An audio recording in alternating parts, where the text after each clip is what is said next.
That's Athanor with the Love in Your Eyes on FM 88.3 WHCM Harper College Radio. How you doing out there today? My name's Brian Shelton, and it is 2 o'clock on Tuesday, and that must mean it is time for Harper Talks. And we have a really special guest with us today. It is not very often that I get a bona fide rock and roll star in the studio. We have Greg Herriges with us today. How you doing, Greg? I'm doing fine, Brian. How are you? I'm doing great. Hey, was it fun to listen to your own music there as we came in? Yeah, I always like listening to something that I've written. Yeah.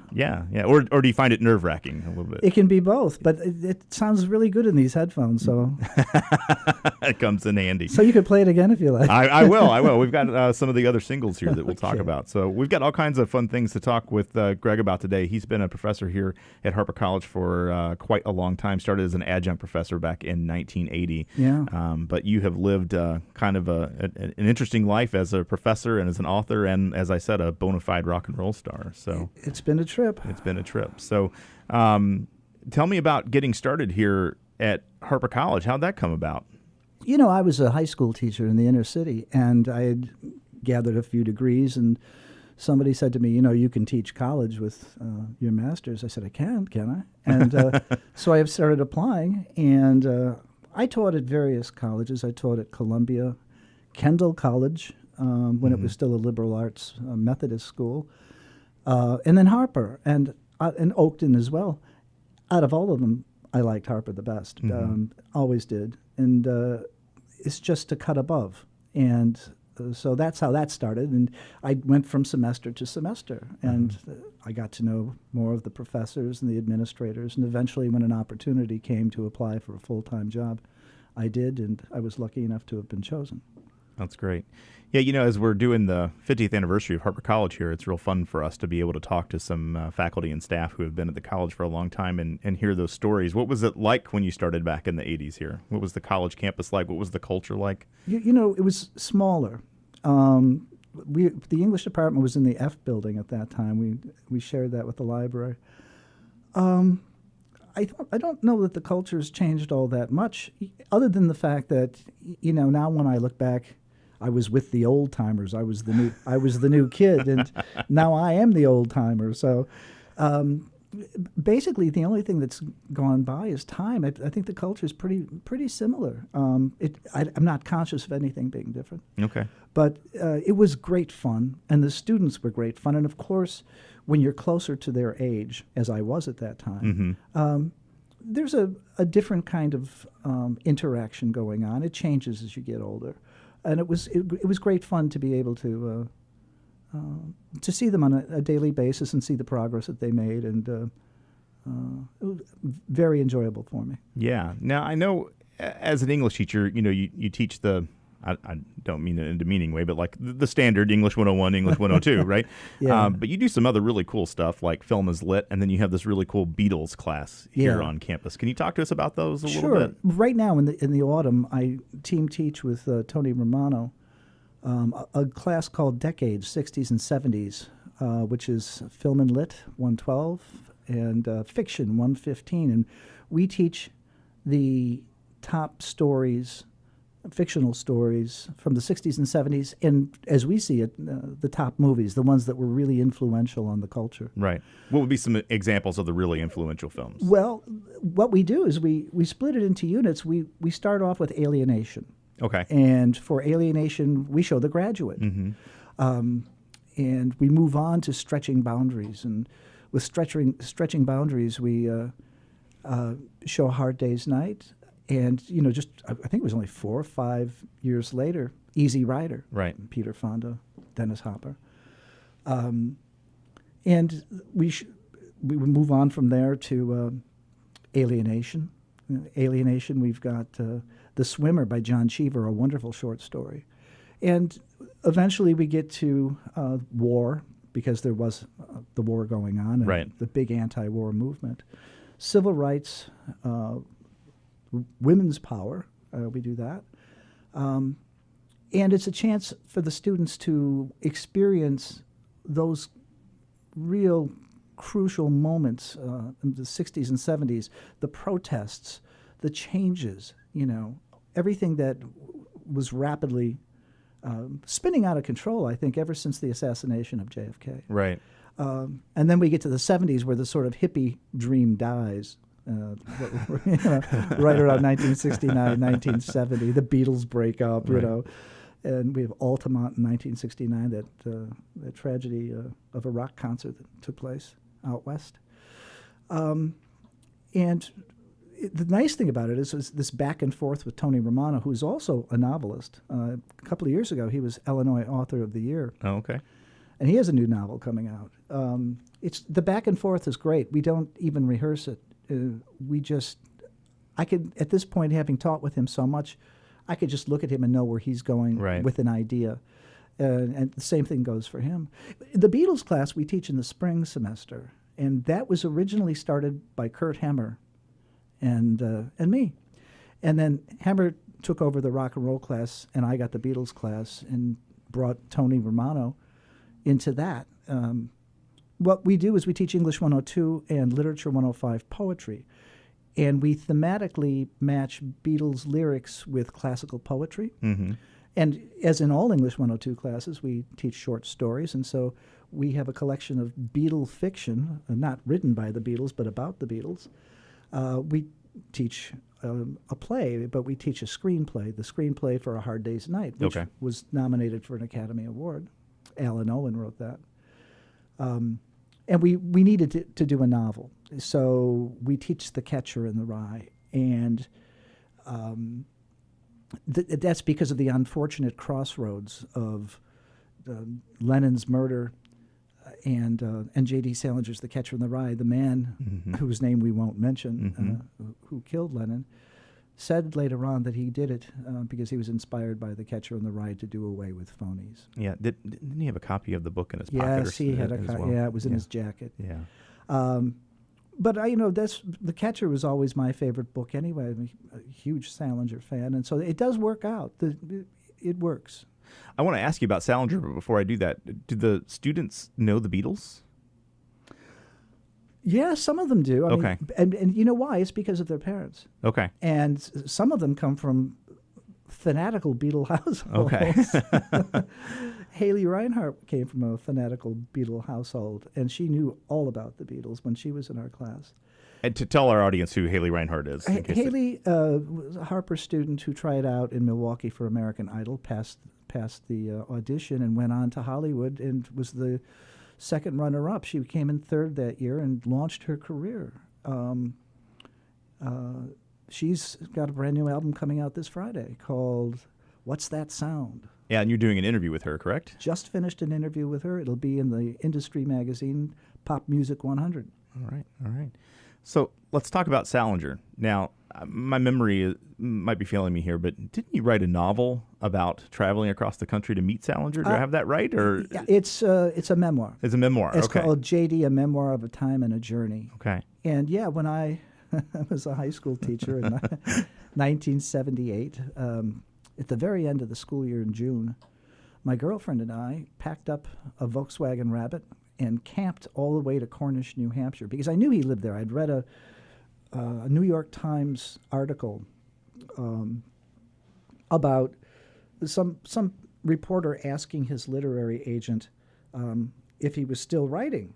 And she said, well, of course, he writes every day on his farm in Cornish, New Hampshire. And unwittingly, she gave away the, the location of the greatest recluse in the nation. She's not working for the CIA anytime soon, right? Yeah. Okay.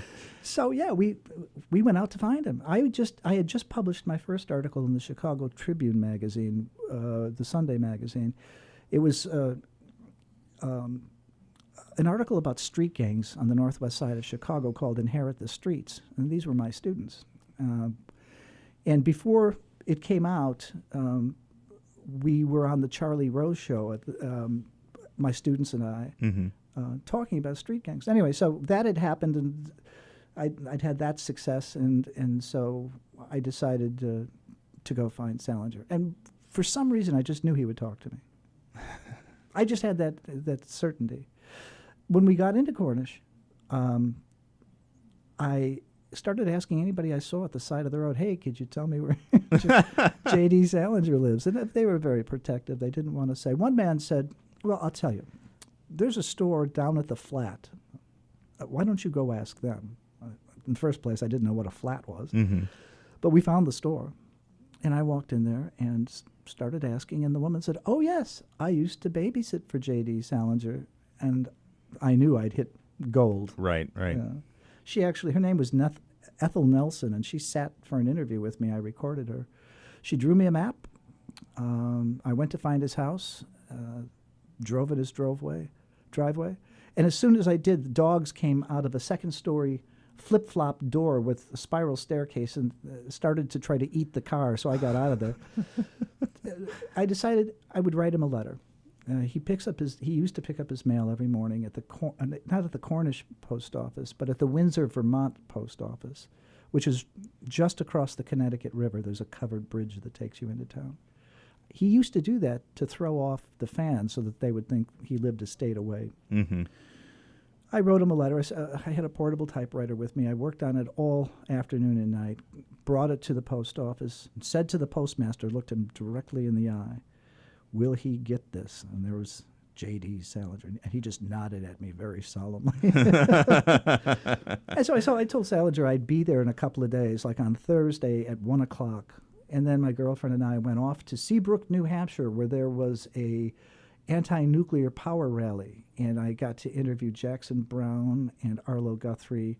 Wow. And Pete Seeger.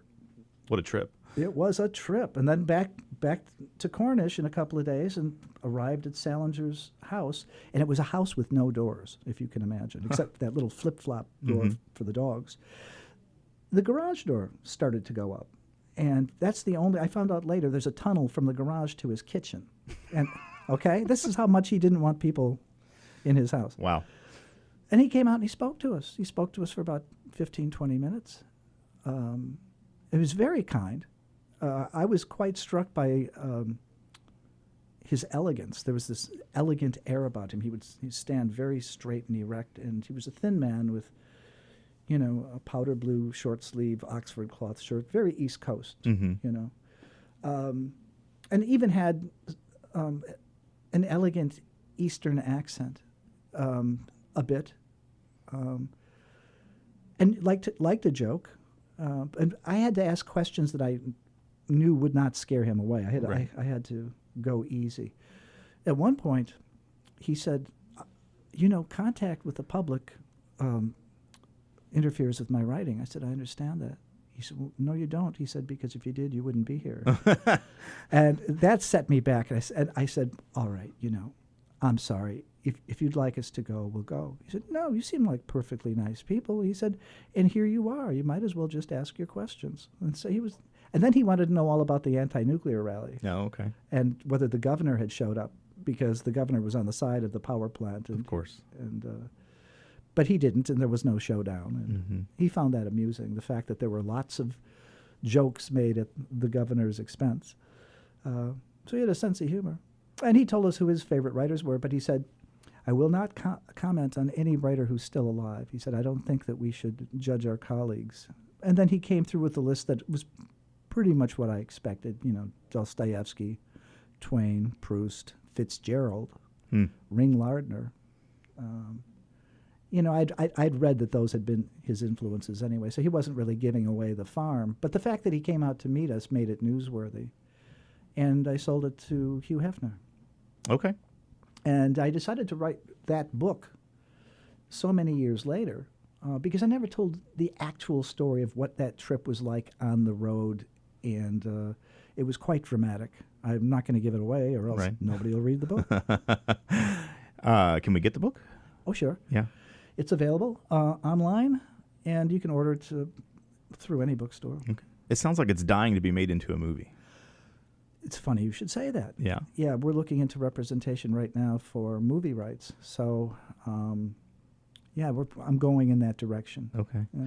Now, you've met Salinger is obviously one of the many famous people that you've met, and you've mentioned some other. I mean, what was, I'm not a starstruck kind of person, but that had to be pretty awesome, right? I mean, that had to be quite a coup for you, right? I felt like something had been conferred upon me. Right, yeah. Yeah. It was like, I just walked around feeling special for about a month. It's like, J.D. Salinger talked to me. Do you think about it every once in a while and think, hey, I did that? Or is it old news now? It's old news, but at the same time, it's still very important to me, as he is. You and I were talking earlier about this new Salinger movie, Rebel in the Rye. Right.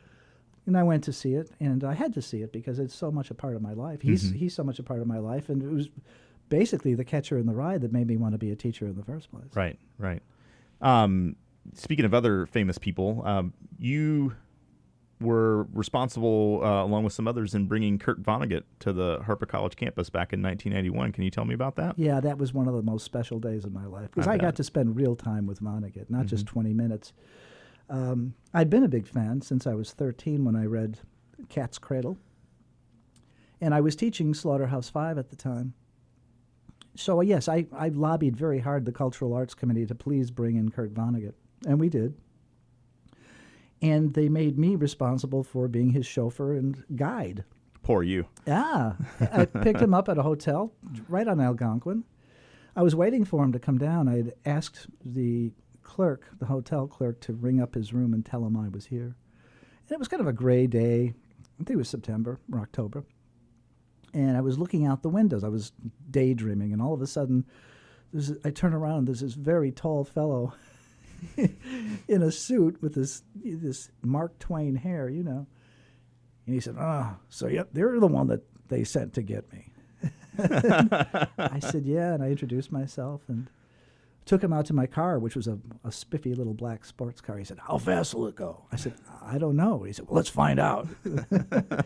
He was like that all day long. It was just a laugh-a-line with Vonnegut.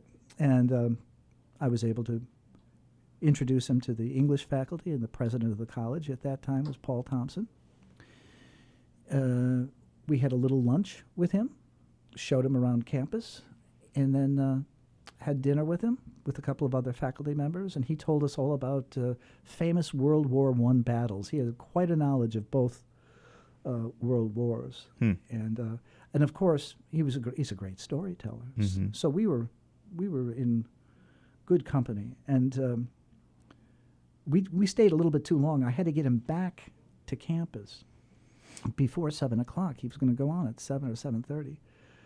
And this was in the M building because we'd sold so many tickets. They set up folding chairs. Right. As we were going back to my car, the valet parkers had started up, and they had marked off part of the parking lot with these orange traffic cones. And I was stuck. I couldn't get out. There was a line of traffic in front of me and all these valet parkers. And I said, Kurt, we're going to be late. He said, oh, no, we're not. He said, run over them witches' hats. Traffic cones look like witches' hats. So I hit the accelerator, and boom, boom, they're flying everywhere. And he grabbed my arm. He said, my God, I didn't think you'd really do it. That's great. But we got back in time. What did the students in the audience think of him? Well, I think they were transfixed by him. I do. I think some of his political ideas didn't go down with some people all that well. I think he was a little bit too progressive for them, but they didn't get up and walk out or anything. No, we had a question-answer session afterwards, and so I was given the questions. I was able to introduce him that night. It was quite a thrill. I wrote a special introduction for him. And later on, I asked him the questions. And at that time, he was very upset with Geraldo Rivera because his daughter was just getting divorced from Geraldo. And Geraldo had written a tell-all story about his sex addiction or something. And, he was very upset that he said, that he had broken his daughter's heart. And he asked me on stage, he said, should I talk about what a scumbag Geraldo is? And I said, no, thank you and good night. I pictured lawsuits, Right. Kind of a weird question, but was it easier to get somebody like that here back in the early 90s than it is now? I think we might have had more money for that at that time. We do have quite a national reputation as a stopping off place for authors and celebrities and artists. And I'm not on the Cultural Arts Committee right now. You'd have to ask Kurt Hemmer. I think perhaps it is. Okay. A little harder now. And again, he cost a lot of money. Oh, I'm sure. Yeah. Not that we didn't do well with the ticket sales. We did. Mm-hmm. But I don't think you ever make it all back. So you'd have to ask somebody in the Cultural Arts Committee. Okay. All right. We are going to take a quick break. We're going to listen to your band. Oh, good. Athanor. And when we come back, I want you to tell us all about it and tell us what your plans are for the future, okay? And depending on the song, I'll tell you a little story about the song. Yeah. Here is Now I Know. Okay. And, I'm looking forward to hearing the story. So Okay. we're going to listen to Athanor and the song is Now I Know here on FM 88.3, WHCM, Harper College Radio. Harper Talks will be back in about 3 minutes.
That's Athanor with Now I Know on FM 88.3 WHCM, Harper College Radio. Brian Shelton here with you on Harper Talks. We're talking to Greg Herriges, who is the brains behind the band.